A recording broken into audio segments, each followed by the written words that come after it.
Yes, Mr. Chairperson.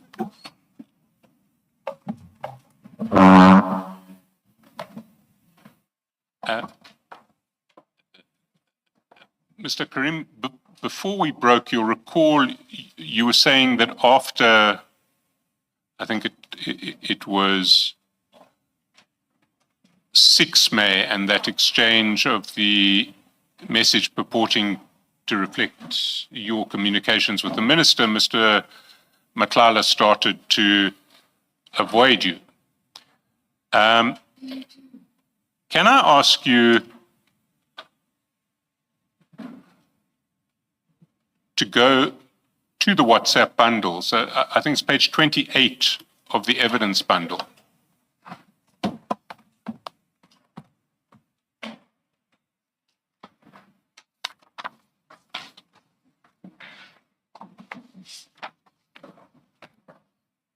And the Good Morning Minister message is at 6th of May, 9:50. And then you follow it up saying, sent him this, presumably meaning sent the minister this. Then he called, I'm sending you what to write.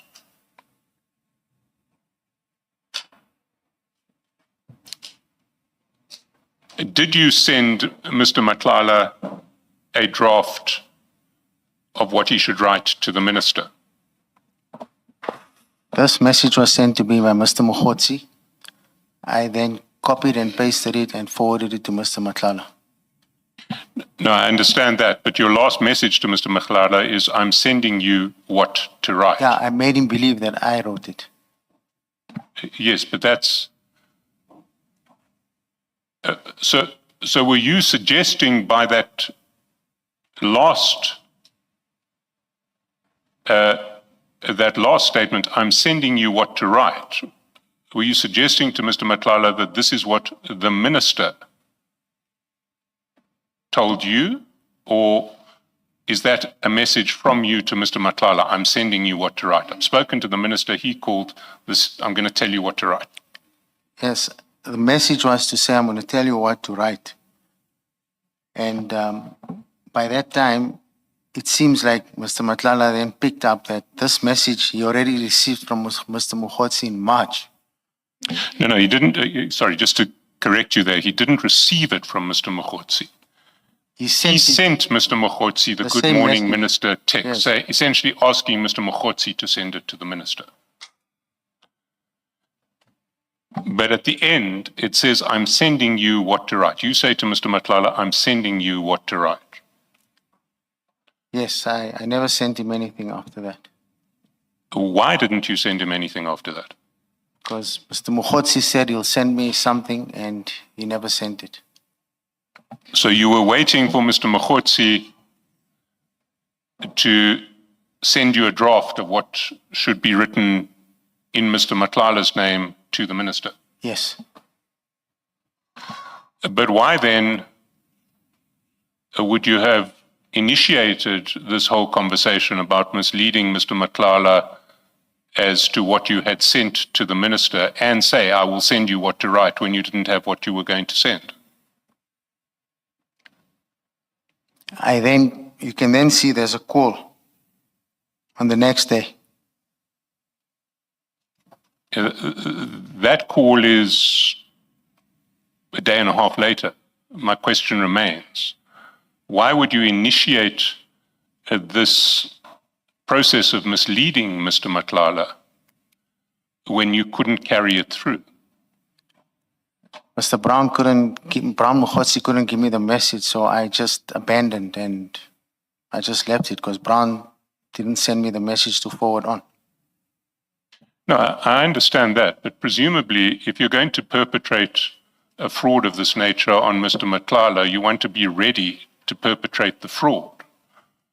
So you didn't have to send him the Good Morning Minister message at 9:50 in the morning on the 6th of May. Why did you choose to send it at that time?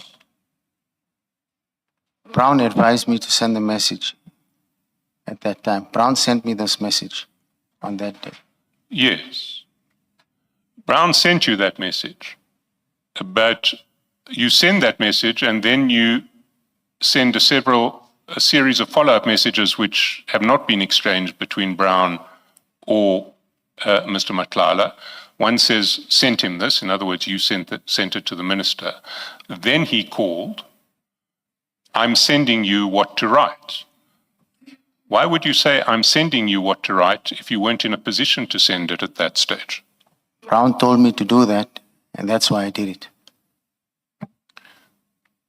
Why did you not ask Brown, well, let's have what we're going to write so that we can send it to him? I did say that, but I'm saying subsequent to that, there was a call and Mr. Matlala said he's not going to write anything. He's going to give it to his legal team. They will handle this. We'll get to that a little later. But I still want to find out from you, why would you offer to give him a draft when you were not yet in a position to give that draft? I was promised a draft, which didn't come. But why offer it Brown, at a point when you're not able to furnish it? Will Brown, that not raise Mr. Matlala's suspicions? Brown said he'll send me the message, he'll tell me what to write, and I must forward it on. So you got these 4 texts from Brown, and then you essentially cut and paste them and sent them on to Mr. Matlala. Correct. But when Brown sent the texts to you, before you cut and paste and sent them on to Mr. Matlala, why didn't you inquire? What are we going to write to him? He's going to want a letter. What are we going to say? I did ask him. And what did he say? He said he's going to type it out and send it to me. To raise Mr. Matlala's expectations that you had a draft letter for the minister in circumstances where you didn't have a draft letter for the minister. Correct. Did it not occur to you that Mr. Matlala would find this suspicious?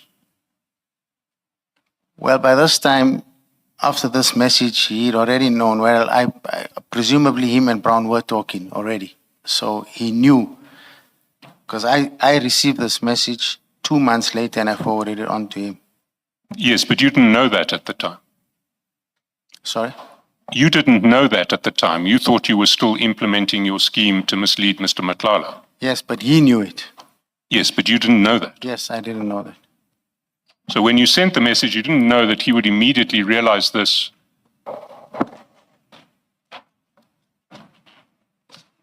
as, or recognize it as a version of a message which he had asked Mr.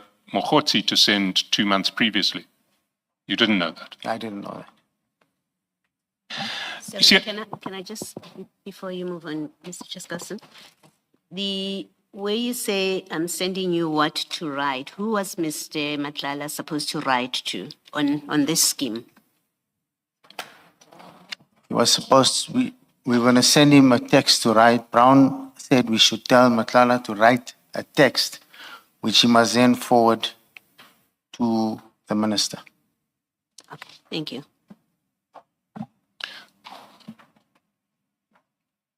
Sorry, you were then asking Mr. Matlala to write a text, which he would then forward to the minister. He would then forward it back and then me to Brown and then off onto the minister. But you hadn't told him that you were dealing with Brown. So as far as he was concerned, he would forward it back to you, and he would think that you would forward it to the minister. But at that time, Brown and Pussy were obviously talking, which I didn't know about, but they were talking. Yes, but we know what the facts of communication were. We know some of the facts of who was communicating with whom at the time. But I'm trying to interrogate the plausibility of your version. And for that, we need to think our way back into what you knew at the time.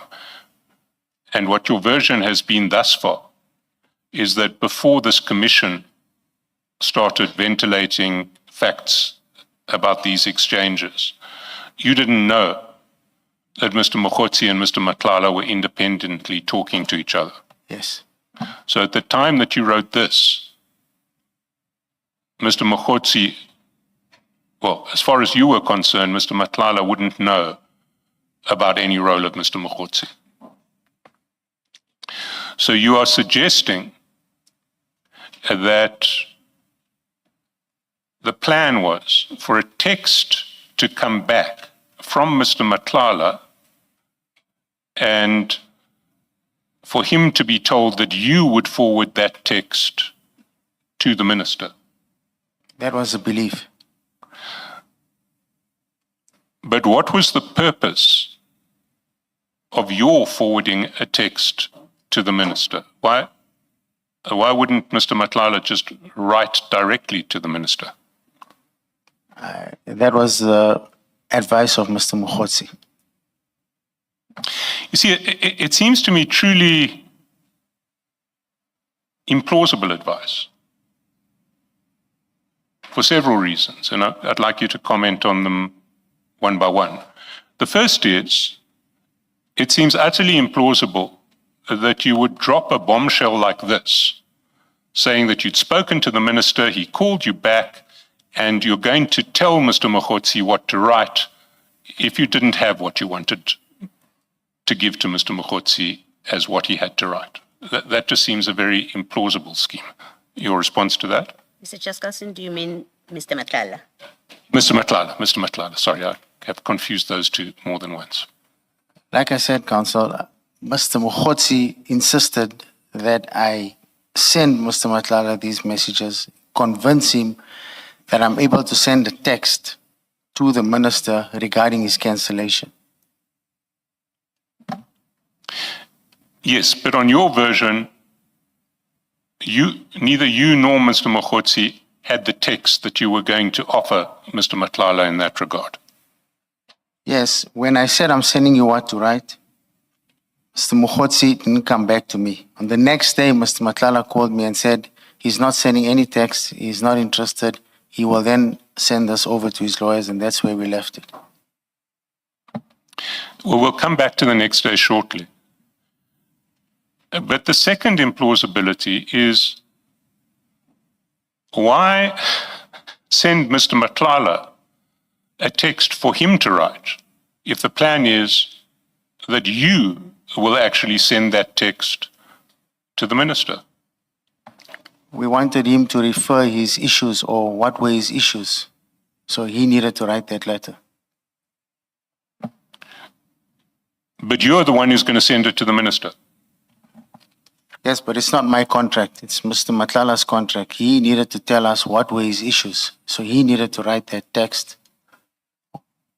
But then you couldn't send him what to write because you didn't know what his issues were. He needed to formulate what he... Yes, Brown explained that he would write this and give us a draft and Matlala can add what he needed to add on and then forward. But this never happened. So now the version is that Brown's going to give you a draft. The draft will be filled out by Mr. Matlala. It will then come back to you and you will send it to the minister. That was the belief, yes.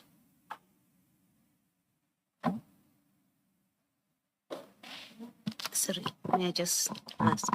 You say that was the belief. I'm just trying to understand how you explain this whole scheme. You say you did not have any connection or access to the minister. Yes. Okay. So you were not the one that was going to send whatever goes to the minister. No, You it were was not going to be Mr. Mogotsi. You knew Mr. Mogotsi to have a connection to the minister. Mr. Mogotsi told me on several occasions that he's connected to the minister and the Okay, minister's so on office. this scheme, Mr. Mogotsi would have forwarded this communication that you are preparing here Yes. to the minister. Okay, thank you. And what was the plan? Was it that Mr. Mogotsi would, through the scheme, that Mr. Mogotsi could get to the minister would be persuaded to intervene and to resurrect this contract? Is that what the plan was? If you look at the message, "Good morning, Minister," if you can read into that context, I think what he was complaining here about, he was complaining here about having purchase orders being withheld. So his cry was about the purchase orders not being given to him. He wanted to deliver, and the reason they were holding the purchase orders was to sabotage him. That's what he believed. So he thought if he could get the minister's ear, he could say, why am I not getting purchase orders? I need to deliver these. The guys are holding my purchase orders and I need to deliver on this contract. So the plan was that a letter would be drafted by Mr. Mogotsi, filled in part by Mr. Matlala, sent back to you. Mr. Matlala believed that you would then send it to the minister to sort out his problems and get him paid. You believed that Mr. Mogotsi would send it to the minister and sort out problems with payment on the contract. Is that correct? Yes. So you were hoping that through Mr.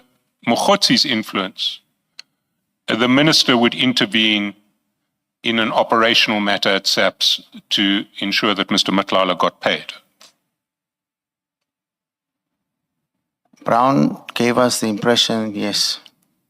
No, I'm asking what you were hoping, not what impression was created. You were hoping. Yes. Yes. So you wanted Mr. Mogotsi to persuade the minister to intervene in an operational matter so that Mr. Matlala got paid and you in turn got repaid. Correct. You say this is the point at which Mr. Matlala stopped answering your calls and started avoiding you. Yeah, you would be very brief. It's not at this point exactly, but he started to become more distant or more evasive. You see, when I look at the chats, I see the exact opposite. I see a more intense level of communication between you and Mr. Matlala at this point than anywhere else in the chat. So let's look what happens next. These texts get sent on the 6th. If we scroll down, we see on the 7th, 9th, and 10th, there are calls from Mr. Matlala to you, not the other way around. He's the one wanting contact. Yes, I called before. If you can see on the top, I called him first. Yes, you called him on the 6th. Yes. But after you have sent this text offering to get the minister on board to have him paid, he tries to call you 3 times. I called him first on the 10th, right on the top. No. If you go up to page 28, you will see that when you call him on the 10th, it's returning his call. You see on the 7th, he calls. On the 9th, he calls. On the 10th, he calls. He calls at 13:50, and a minute later, you respond. You speak at 13:51. He calls you back at 14:15. The following day, he calls you again on the 11th at 15:01. You call him back at 15:02. You call again at 19:05. On the 12th, he calls at 9:34. You call back at 10:58. He calls again at 12:26 and again at 12:26 and then again at 12:27 when he says, "I'm at your house, brother." He's come to visit you. Yes, that's correct. Is this someone who's avoiding you? I didn't say he avoided me immediately. I said during the course of May, he started becoming evasive. So I put more pressure on him on my payments. So when he asked to come to my house, he wanted to come and give me an explanation on payments. Can I take you back to paragraph 30.3 and see so that you can see what your version was?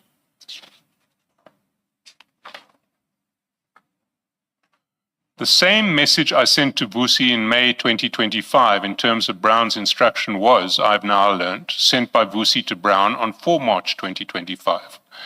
This confirms that Brown and Vusi have already exchanged this message, and I cannot understand why Brown would advise me to resend it to Vusi. Thereafter, Vusi started avoiding me. So you're saying Vusi started avoiding you after you sent the message that Brown had exchanged with Vusi in March. That was what your version was. Yeah, Is that from version then- incorrect? Yes, from then on, he started avoiding me. From there on? Yes, he started becoming evasive. I see all these calls. Yes, all these calls did happen, but they were mainly to discuss my payments. It's not just calls. He comes and visits you at your house on the 12th of May. Correct, because And the one who's not there is not him, it's you. You say, I'm on my way, 5 minutes. yes, I was on my way to see him. We had agreed that we'll meet. He needed to bring me a payment plan. So it doesn't look like he's avoiding you.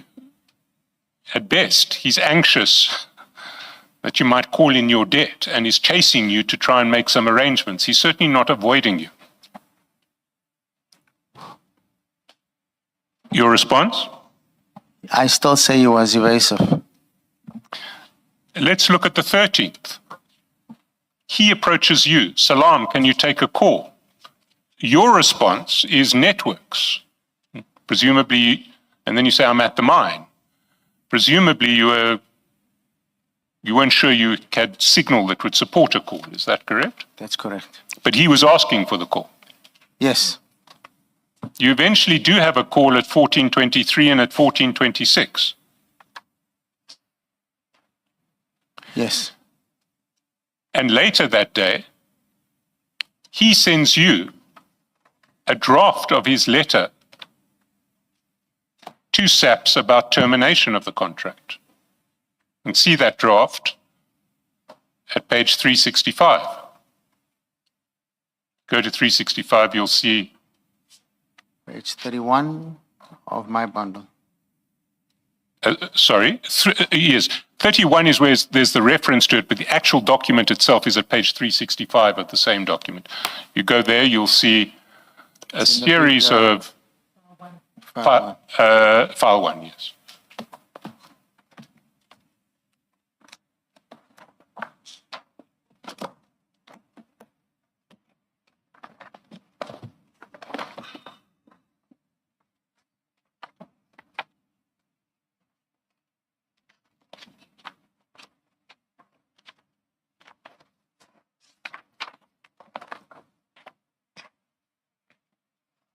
Yes,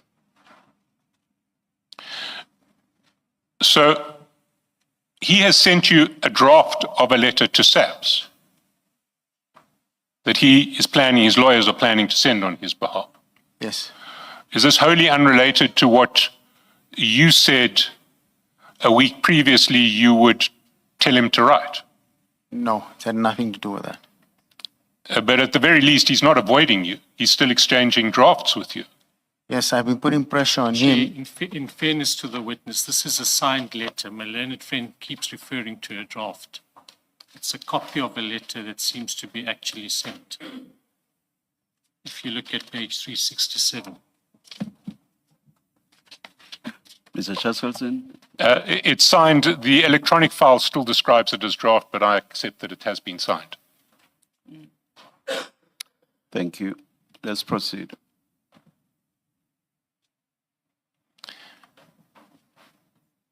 Then on the 14th of May, if we go back to page 31,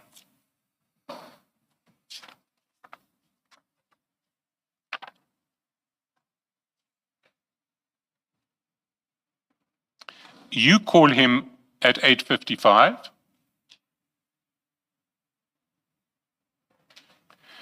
And at 10:27, he sends you a picture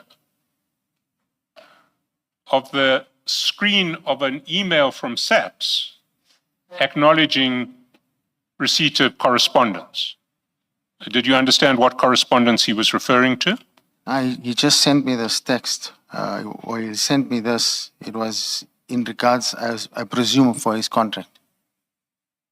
So it was presumably a screen acknowledging receipt of the letter that we saw at 365.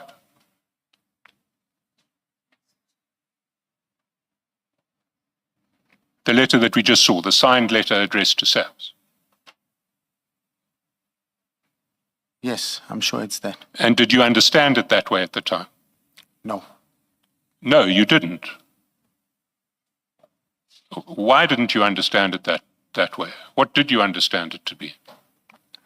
I just understood it in terms of his cancellation. I just looked at it and thought they've canceled his contract now and his contract is cancelled.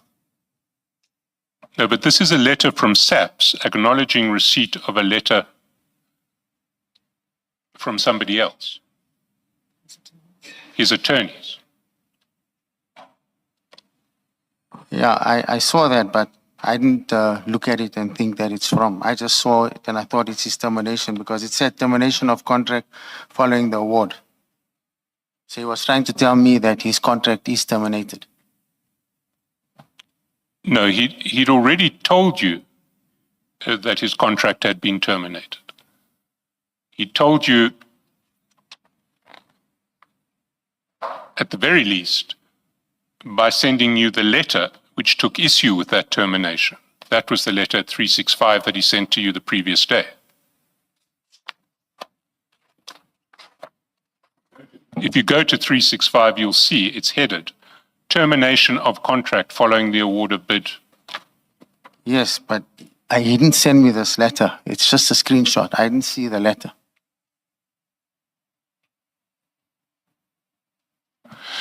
So why did you think he would send you a screenshot from SAPS? Mr. Matlala owes me money, so he's going to send me those screenshots. But the screenshot says receipt of your correspondence is hereby acknowledged. I will bring it to the attention of the National Commissioner. Like I said, he sent me this based on termination. Sorry, based on the termination.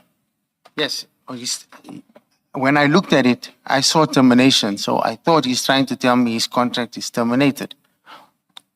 But he'd already told you that the night before.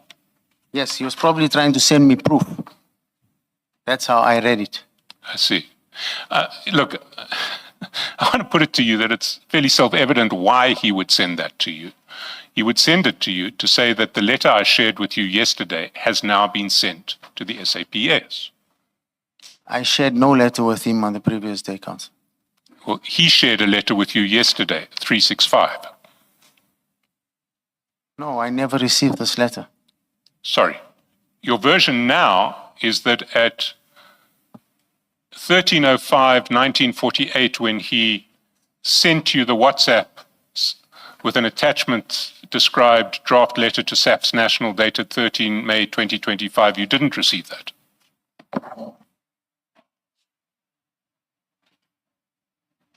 On the top. Yeah, I see it's there, but I don't recall this message. I didn't even open this message. You don't recall that message? It's there, but I didn't even open this message. I see. So you didn't see the draft at 365? No.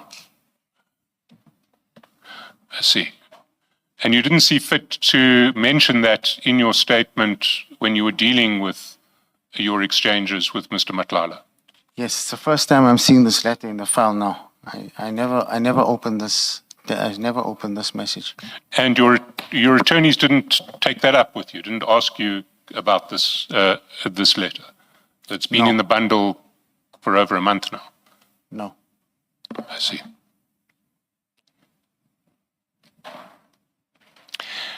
Anyway, we're still dealing with Mr. Matlala's alleged avoidance of you. He's now sent you a letter which is signed but hasn't yet been sent to the police.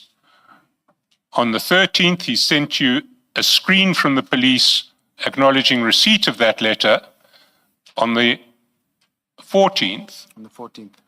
And then on the 14th, he started to ask you about legal representation. He said, John Sullivan of Inga Ershman, Sam, Xavier Fanikak. These are the advocates. Can you ask around if they are strong or not? You remember receiving that? Yes. And what did you understand he was asking for there? He was obviously looking for legal representation. For what? For his contract. For his contract, yes. So what I want to put to you is that if one actually looks at the correspondence, there is nothing there that is consistent with your version, that after the 6 May email, Mr. Matlala was avoiding you. What the correspondence actually looks like is an exchange of texts and messages you would expect from someone who was looking for help from the minister with his contract and believed he was speaking to a person who was connected to the minister. By that time, Council, he knew that I had no contacts How do you know that he knew by that stage? because he kept on saying to me he's going to sort out his problems with his legal team. He doesn't need any intervention. I see, but then why was he engaging with you about his legal team? I have been putting pressure on him for my monies. I put a lot of pressure on him for my monies. So he was trying to divert me now and tell me he's going to sue or he's going to challenge the termination of the contract. And that's what he was trying to do. I see. So on your version, reconstructed with the benefit of hindsight, he knew that you were in cahoots with Mr. Mogotsi and were pretending to have a relationship with the minister. I think it was the other way around. He was in cahoots with Mr. Mogotsi. They knew and they were playing me. The two of them So knew. he was in cahoots with Mr. Mogotsi, Yes. and what was he telling you? I believe that they were in cahoots from what I see now after this. Whatever was exposed during the commission's times, I can now see that the two of them were playing me. I was in the middle. I see. So how do you understand this extensive correspondence after the 6th of May in the light of that theory?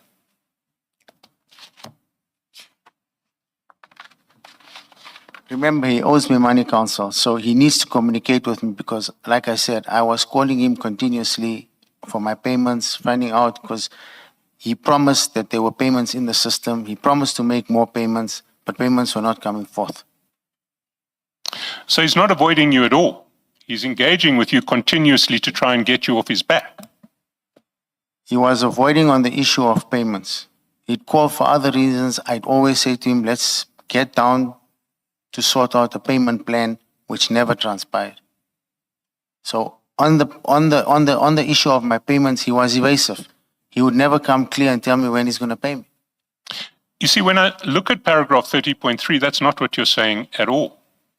What you're saying in paragraph 30.3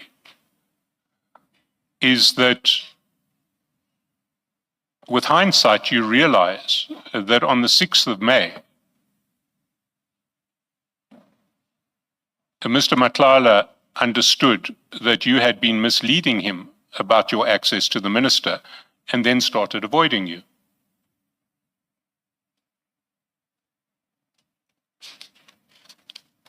Yes. But the facts show that he didn't start avoiding you at all. In fact, he increased his communications with you. If you compare the period from 6 to 14 May, to the period that comes before it, it is probably the period of most intense conversation between you. So why did you say he started avoiding you? He started avoiding me on the issue of a payment plan. He didn't want to come and sit down and draw up a payment plan. So he kept on managing me with these calls, kept on calling me, kept on saying, no, we'll do it today, we'll do it tomorrow. The day that he came to my house, he was very impatient. He didn't want to wait at all.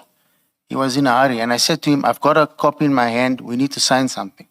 I'm on my way. I want to put it to you that you have tried in the statement to create a version of Mr. Matlala cutting off communication with you when he realizes that you do not have purchase with the minister. But in fact, that is not what the objective evidence shows at all. He didn't realize that you didn't have purchase with the minister? He did.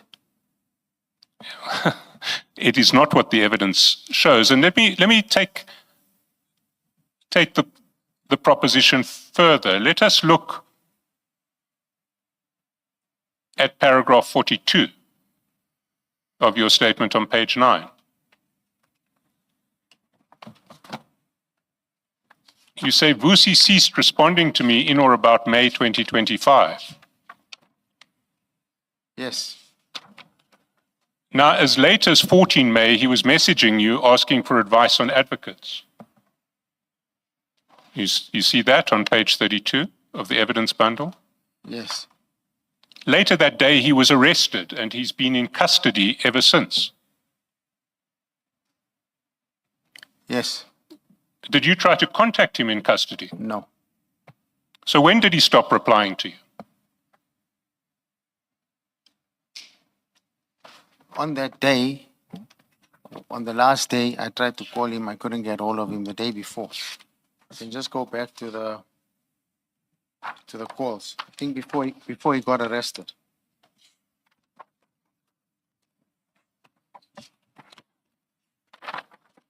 So your last call to him on page 31 is at, Mr. Chaskalson, on the issue of arrest, Mr. Carrim, when did you become aware that Mr. Matlala had become arrested?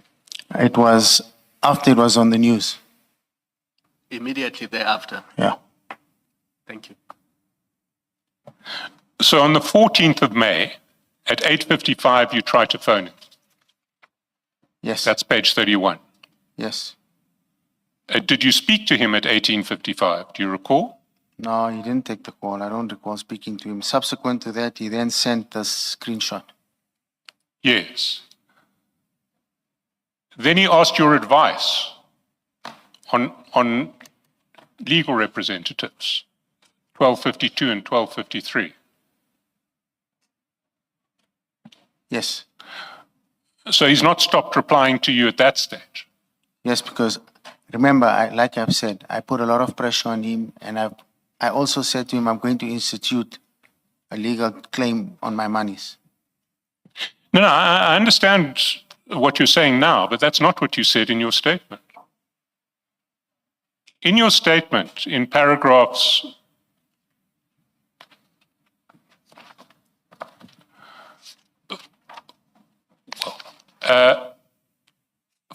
42 on page 8 and 30.3 on page 7, you create an impression of Mr. Matlala essentially ghosting you after he discovers that you're using a second-hand message to claim that you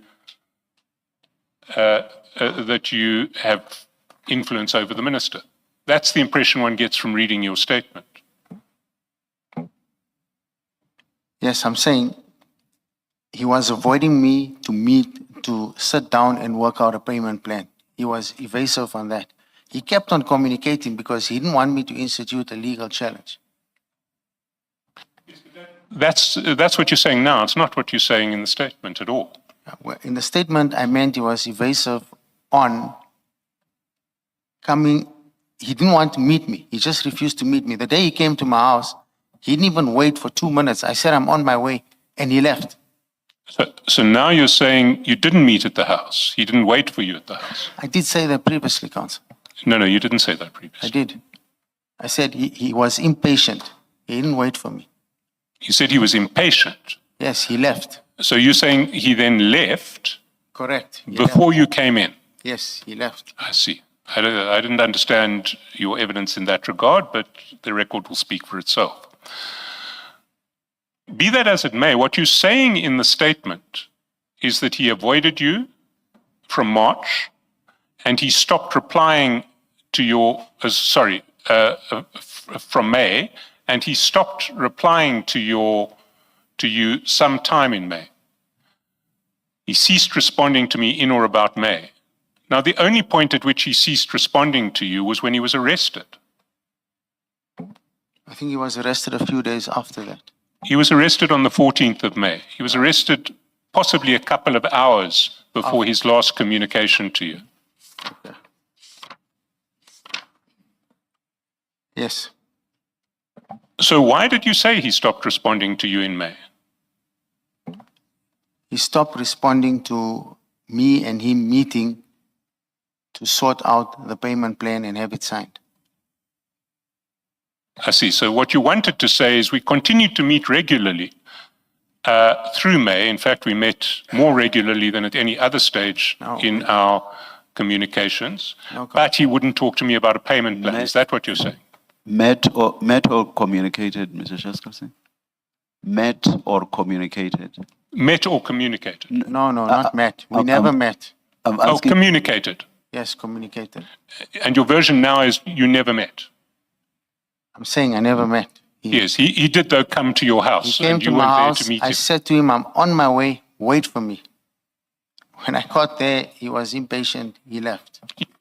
But he was sufficiently interested in contact with you to come to the house. Yes.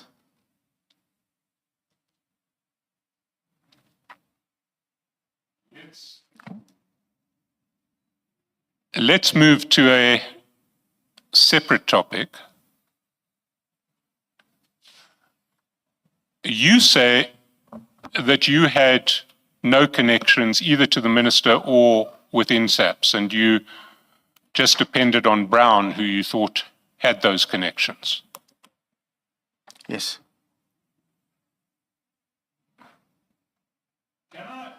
Can I take you to page 2 of the bundle? Big file.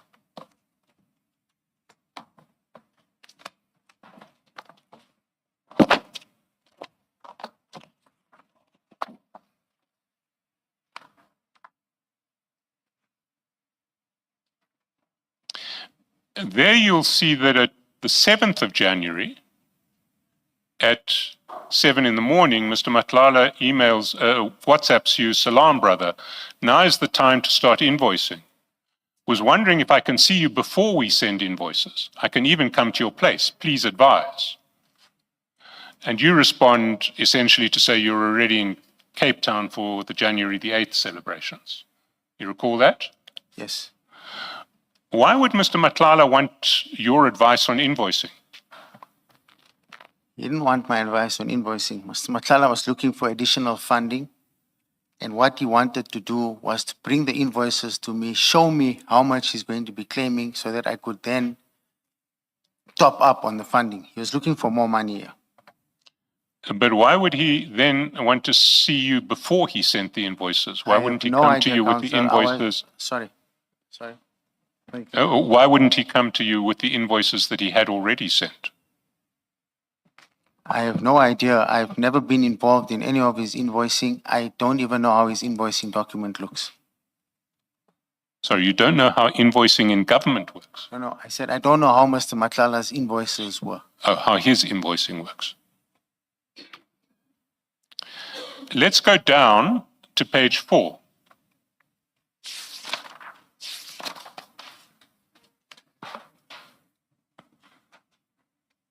'30th of January to 11:57. You're back from Cape Town, and now Mr. Matlala says, Salam, brother. Can you please check with your guys how far is payment? 12:13, you say checking. Will revert. He says thanks. The next day you say, morning, they say payment is done. I'm waiting for the remittance.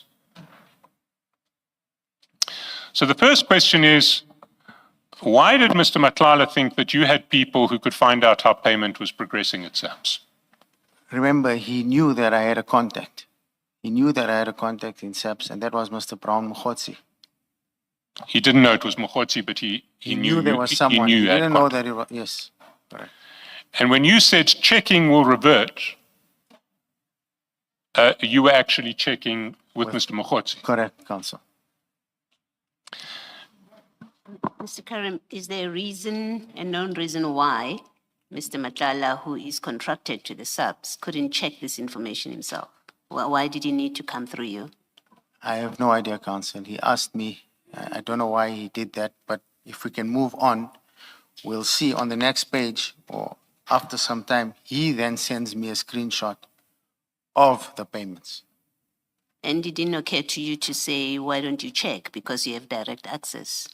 Sorry, It didn't occur to you to say to him, why don't you check, to say to him, why does he not check with the I SAPS said- people? Because he's obviously dealing with He's the SAPS contracted people. to them. I said he must check with them, but he felt there was a sabotage and that people are holding his invoices and not paying him. Thank you. Mr. Carrim, can you be specific about what you told Mr. Matlala that made him believe that you have contact within SAPS? Because your response now is he thought you had contact within SAPS, but it was Mr. Mogotsi. But can you just be more specific about what exactly you told him that made him believe that you had contact within SAPS? And who did you say within SAPS would be providing you this information? I gave him no names. I just said to him, I know people and I'll check with this person. This person is well connected. So as and when there's challenges, he would call me and double check with me, and then I'll talk to Mr. Mogotsi and say, can you check on the payments? Can you follow up? Can you see what's happening? And then Mr. Mogotsi would then respond to me and say, yes, it's getting done. Payment is here. Payment is there. I don't know who Mr. I think- Mogotsi was talking to. I think, Mr. Carrim, the question relates to much, much earlier, because at this stage, Mr. Matlala already believes that you are connected to someone within SAPS. The question relates to much, much earlier, and it actually ties in with a question I had asked you as to how you got Mr. Matlala to believe that you had such a connection. What had you said to him? I just said to him, I have someone who's well connected and knows. But when I do say to him, they say payment is done, because Mr. Mogotsi said payment is done. And immediately after that, Mr. Mogotsi said, No, my question does not relate to that. I'm trying to show you how he got convinced. When I Yes. say to him, payment is done, I then speak to Mr. Mogotsi. Mr. Mogotsi says, payment will be done. No, the interest is the initial stage when he got to believe that you had this contact or connection. I'm not. you're not referring I'm to not this? talking about the stage with regard to this inquiry, and indeed even Commissioner In the Khumalo's beginning, when, okay. And indeed, even Commissioner Khumalo's question does not relate to the stage of this inquiry about payment. It's about the very initial stage. Initial stages, yes. That was around June when I went back to him, when he said to me, when I went back to him, when I was doing my due diligence, I went back to him and said to him, look, I've got someone, and they verified, yes, your contract is there, and I have someone inside, and he believed that I had someone. Maybe on that, just so that it's not, I don't forget it. Why would you, you're about to advance a lot of money Yes. to someone who says, I have a contract with the SAPS. Why would you ask Mr. Mogotsi to verify instead of asking Mr. Matlala to give you proof that he does have this contract? It doesn't make sense to me that you would go about the long way of Mr. Matlala, of Mr. Mogotsi, when in fact you are face to face with Mr. Matlala, to whom you are giving money, that you don't say to him as part of your due diligence. You say, give me proof that you've been awarded the contract, and you would rather, as part of your due diligence, rely on an outsider that you say has nothing to do with this contract, Mr. Mogotsi. Commissioner, he did show me proof, but I just wanted to satisfy myself. That's why I asked Mr. Mogotsi. So when you say he showed you proof, what did he show you? He showed me a letter. From the SAPS? Yes. Okay, thank you.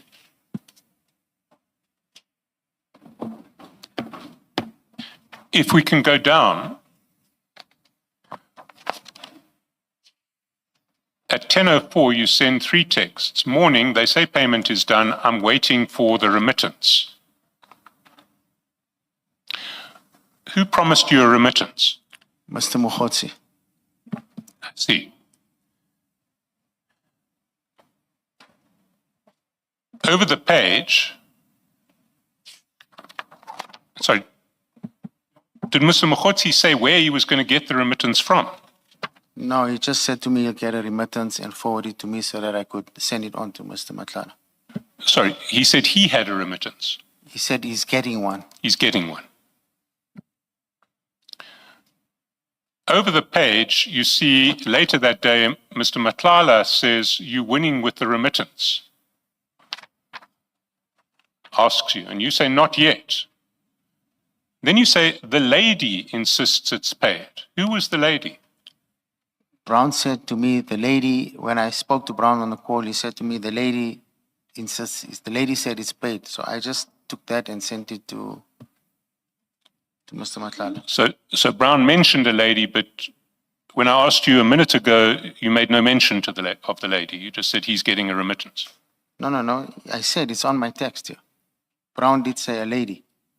Brown said a lady. Yes, Brown told me a lady. You didn't mention the lady when I asked you 2 minutes ago. It's here, it's on my text. No, it's on your text. It wasn't in your answer, though. Why didn't you mention the lady when I asked you? Well, I just said paid, but now I see it's a lady, it's there. So I'll retract that and say the lady. So it's the lady who said, do you know who this lady is? No idea, Counsel. And why did you expect that Mr. Matlala would know who's the lady? If you don't know who's the lady, you are not talking to him about a lady, as you say. When you say the lady, how did you expect he would know who you're speaking about? I just said the lady says it's paid. Like there's a person there, but it's a lady. She says it's paid. Because that's what Mr. Mogotsi told me. The lady said it's paid. Yeah. So I just took that phrase and forwarded it on to... Yes, Mr. forget a Matlala. bit what Mr. Mogotsi told you. You are sending this message and you say the lady. You don't say they insist it's paid. You say the lady insists it is paid. So it gives the impression that you and Mr. Matlala know, or at least you expect Mr. Matlala knows who you're talking about, the lady, whether at the subs, wherever. How did you expect he would know who you're speaking about? Brown told me it's a lady, and he's speaking to some lady. And the lady says it's paid. So I just took that and forwarded it on to Mr. Matlala. I'm asking you a different question. How did you expect Mr. Matlala would know there's a lady who's dealing with the process? I didn't expect him to know. Let me Sorry. finish. I'm not asking about what Mr. Mogotsi said to you. I'm asking about your communicating with Mr. Mogotsi, with Mr. Matlala. How do you expect that he will know and accept that indeed payment will be made when all you say is the lady insists it's paid? How would he know what lady you're talking about unless you knew that he knows what lady you're talking about? It was just from Brown. We just knew it was a lady. So I just took that and forwarded it on to him. What he thought, I didn't know, Commissioner. Thank you. So you relayed to him on the 31st of January that payment had been made. I said, I'm just waiting for proof.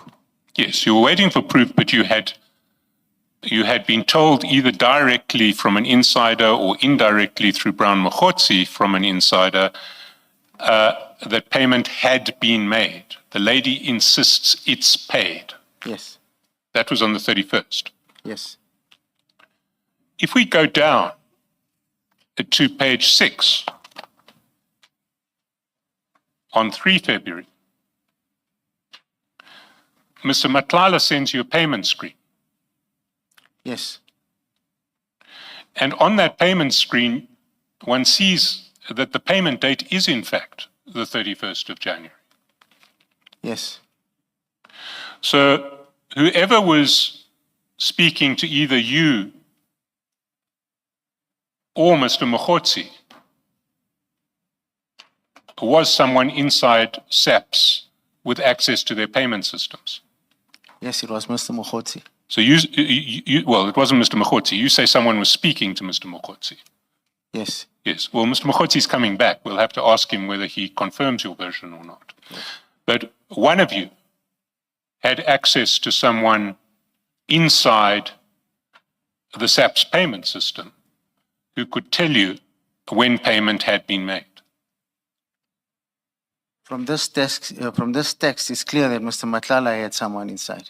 No, I'm not asking about Mr. Matlala now, I'm asking about yourself and Mr. Mogotsi. Between the two of you, you had access to someone inside SAPS who could tell you when invoices were being paid. Would you accept that? Mr. Brown Mogotsi, not myself. I had no one. I understand your version, but one of the two of you had access to someone who could say when accounts were going to be paid. That's not what happened. Mr. Mogotsi told me that he's got someone, and that's my message to Mr. Matlala, saying, yes, he's got the invoices are paid on confirmation from Mr. Mogotsi. I had spoken to no one. Yes. So your version is you spoke to no one other than Mogotsi, Yes. but why you wanted to speak to Mogotsi is that you knew that he was connected. Yes. He would have access, you thought, to someone inside SAPS who could answer these sorts of questions. Yes. So on your version, you didn't directly have access to anybody in SAPS. You had to go through Mr. Mogotsi, but you deliberately went through Mr. Mogotsi because you believed he had access to someone in He SAPS. told me he has access, yes. Yes, Mr. Mogotsi has told lots of people lots of things. Did you believe him? At that point, when he said it's paid, and when Mr. Matlala sent us, I believed that, yes, he did have someone. Let me move to a different topic. And can I ask you to go to page 6 of the bundle?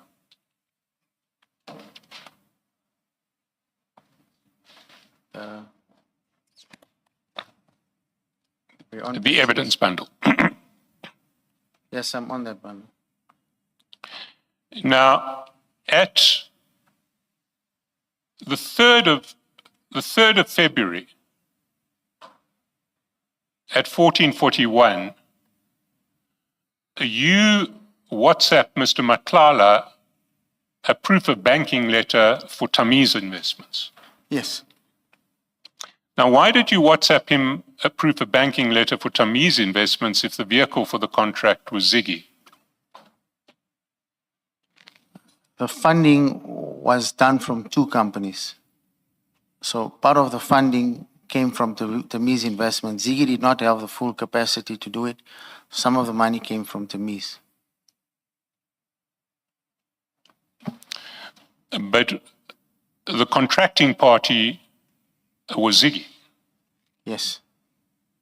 So why would you provide for money to be paid back to Tamiz if the true contracting party was Ziggy? Why wouldn't you provide, I would imagine in your internal books you had an arrangement in terms of which Tamiz advanced a loan to Ziggy, which then was reflected in a payment to Medicare 2024, that of that 10 million, some of it was loaned from Tamiz to Ziggy and paid to Medicare 24. Yes, I needed to pay back Tamiz first, so that's why I gave him Tamiz's details. But should it not have gone through the books of Ziggy? If Ziggy was the principal and if the arrangement was, there was a loan from Tamiz to Ziggy and from Ziggy to Mr. Matlala, isn't the correct way of doing that getting Mr. Matlala to pay back his counterparty and arranging that? The payments went out directly from Tamiz, so my accountant advised that they go back into Tamiz. So your accountant advised that although Tamiz was actually lending money not to Mr. Matlala, but to Ziggy, Mr. Matlala should pay back Tamiz, not Ziggy. No, he should pay back Tamiz first. That was the arrangement. Yes, but why would he pay Tamiz directly Because, if his contractual relationship was with Ziggy? yes, we'd ask him to pay that company back first, because Tamiz was part of the loan. Did Tamiz lend money to Mr. Matlala or did Tamiz lend money to Ziggy? It lent money to Mr. Matlala via Ziggy. You see, that's not the version that you give in your statement. In your statement, you say that any monies that came from Tamiz were advanced to Mr. Matlala on behalf of Ziggy.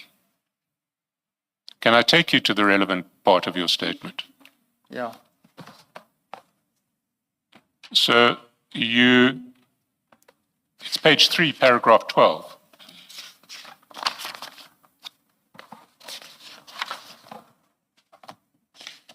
Yes. In terms of our agreement, the following payments were made to Medicare by or on behalf of Ziggy. And then you say Ziggy paid 5 million on the 26th of June. On 7th, Tamiz paid 25 million to Medicare on behalf of Ziggy. 2.5. On 15 July and 24 July, Tamiz paid 1.5 and 1 million on behalf of Ziggy. So your version in your statement is that these are payments by Ziggy, which are made on behalf of Ziggy by Tamiz. Yes. Did you tell that to your accountant? Did you explain that to your accountant? Yes. And he still said, get Medicare 24 to pay Tamiz back, not Ziggy back. To pay Tamiz first, and once Tamiz's debt is cleared, we'll then start paying Ziggy. But Tamiz's debt was a debt to Ziggy, not a debt to Medicare. Yes, but we wanted to pay Tamiz first, so we asked Mr. Matlala to pay the money directly into Tamiz investments. And you took advice from an accountant on this. Yes. Who was your accountant who advised you this? I'll have to check his name. MSM accounts or something like that. Is my accountant. Sorry, you don't know the name of your It's accountant? MSM accounting. MSM accountants. Let's go back to the payment.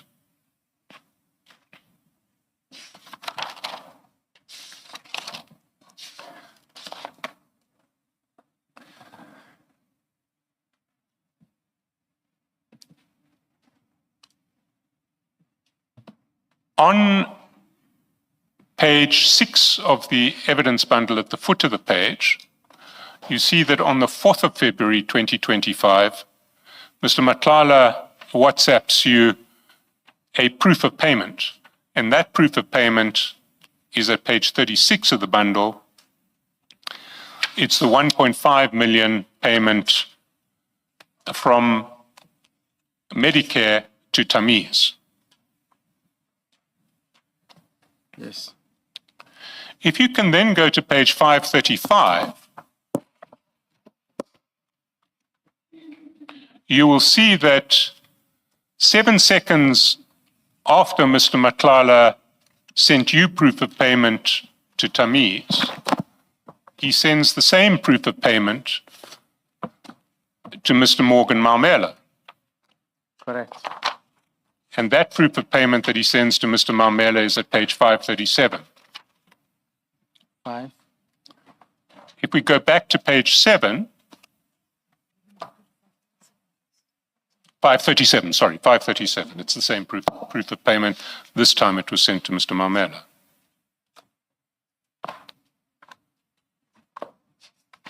Yes. If you go back to page 7, you'll see that at 15:13:31, this is another 12 seconds after the proof of payment has been sent to Mr. Maumela, Mr. Matlala calls you. Yes. What was he calling about? Which page is that, Council? 7. Page 7. On page 7, yes. At 15:13:31. He's just given you proof of payment, you've acknowledged receipt of the proof of payment, and then he calls you. Do you remember what he called you about? Yes. What would he call you about? He called me and asked me, well, before this, he'd already engaged me to advance some monies to Mr. Morgan Maumela on his behalf. To advance monies to Mr. Morgan Maumela. On his behalf, yes. On his behalf.